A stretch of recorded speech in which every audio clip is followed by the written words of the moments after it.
guys, nagpisa na pala ang ating mga pangmalupitang warriors.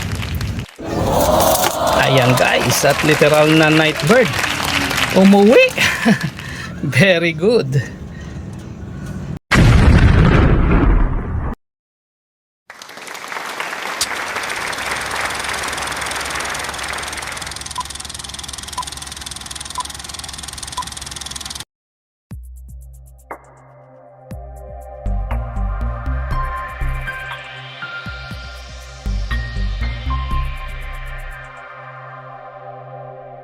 Kakaiba ang ibon na ito guys. Akalain mong kasagsaga ng gabi ay may biglang dumapo sa aking baratang kulungan. At ito ay isang kalapati. Ayan, sa kaliwa-liwanagan ng buwan. Yan siguro ang dahilan kung bakit siya ay nakauwi pa sa ganitong oras. Pero kakaiba talaga ang ibon na ito. At wala na akong masabi sa kanyang liwanag ng kanyang mga mata. Take note guys, around 8 PM in the evening at may bagyo pa sa mga pagkakataong ito. Yes guys, you heard me right. Kaliwa-liwanagan ng buwan pero may bagyo sa mga oras na ito. Nga lang talagang ganito sa lugar namin, kapag may bagyo, maganda ang paligid at mukhang wala namang badya ng pag-ulan.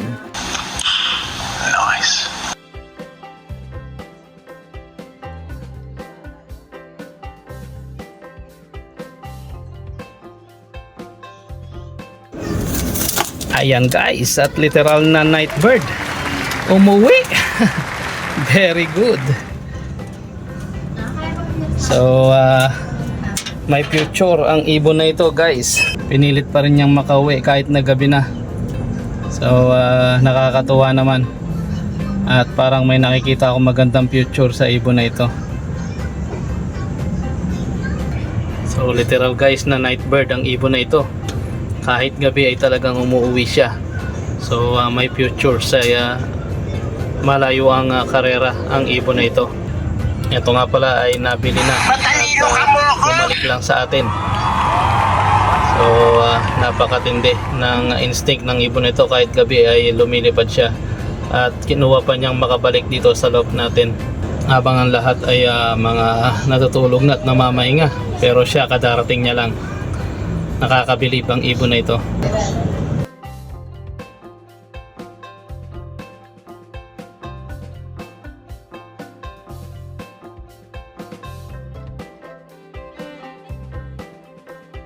So ayun na nga guys, at talagang darating niya lang. So napakatindi ng ibon na ito. So nawa ay magsilbing inspirasyon ito para sa ating mga punchers na hindi lahat ng ibon ay natutulog kapag gabi. Ng iba ay umuwi pa lang. Mana sa amo, call center din yata ang ibon ito. One eternity later. Ayan guys, at may dalawa na naman tayong bagong inakay dito sa loob. At nawa ay maging malusog ang ating mga warriors na ito kapagkat sisingsingan natin ito ng mga pang norte. So abang-abang tayo guys sa paglaki ng mga warriors na ito. Ang magulang nga pala ng mga ibon na yan guys, na mga inakay, ay itong ating pagudpud cross sa Edwin Muli. At ipinaris na natin siya, ay pumaris pala siya guys sa kanyang half sister na pure Edwin Muli lines. Ito ay foundation ng ating back to father Edwin Muli lines na hanggang Tugigaraw lang naman ang kanyang nilipad at nakauwi dito sa ating baratang kulungan. At ang ating north and south combine na partner ni Colette ay dalawa na nga pala ang kanyang itlog guys. So hintayin lang natin, nawa ay mag-produce pa itong si Colette, ay si Putol pala. So nawa ay mag-produce pa itong si Putol at may similya nawa ang kanyang ilalabas ngayon. So hindi ko siya nakitang masyadong naglabing-labing siya dito sa ating Matnog Sorsogon finisher. So nawa ay may similya ang kanilang mga itlog. So sa tingin ko naman ay healthy naman ang kanilang mga itlog. At mga ilang araw nga lang guys ay sisilipin natin yan upang sa ganun ay malaman natin kung may similya nga ang mga ito. So kakadalawa pa lang yan. So kahapon pa lang siguro yan naging dalawa guys.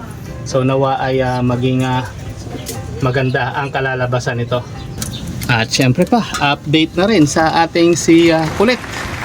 Ang ating inakay na nag-inakay ay mabilis na rin tong mapisa guys, at mga ilang araw na lang ay maglalabas na ito ng kanyang mga supling. Nawa ay maging maganda ang ilalabas ng ating foundation bird na to. Actually guys, itong si Red Manicer na ito ay ang full siblings na kapatid ni Kulit, si Bad Boy Kulit natin. At si Bad Boy Kulit naman ay naglilimlim. So nawa ay may similya ang kanyang mga nililimliman. Dalawa na rin pala ang itlog ng kanyang partner. Nawa sa ngayon ay meron na siyang similya, upang sa ganon ay gustong gusto ko talaga makapagpalabas ng kulay na to ni Bad Boy Kulit. Although may chances din naman na makapagpalabas ang kanyang kapatid dahil isa nga lang sila ng dugong pinanghahawakan.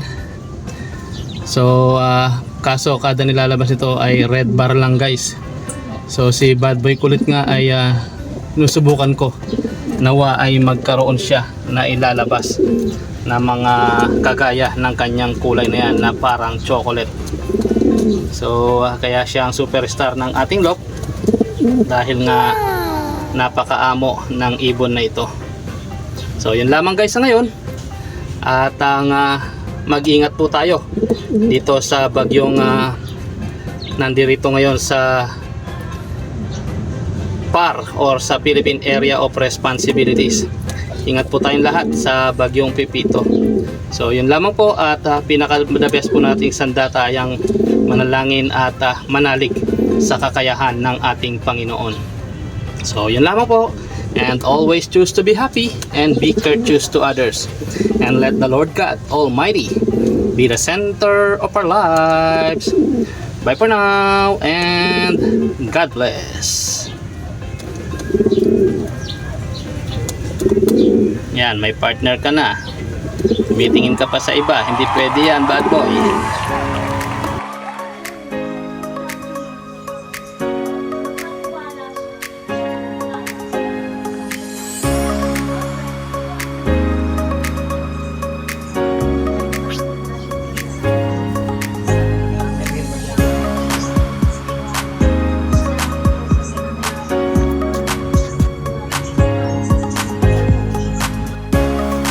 Ayan guys, at literal na night bird. Umuwi.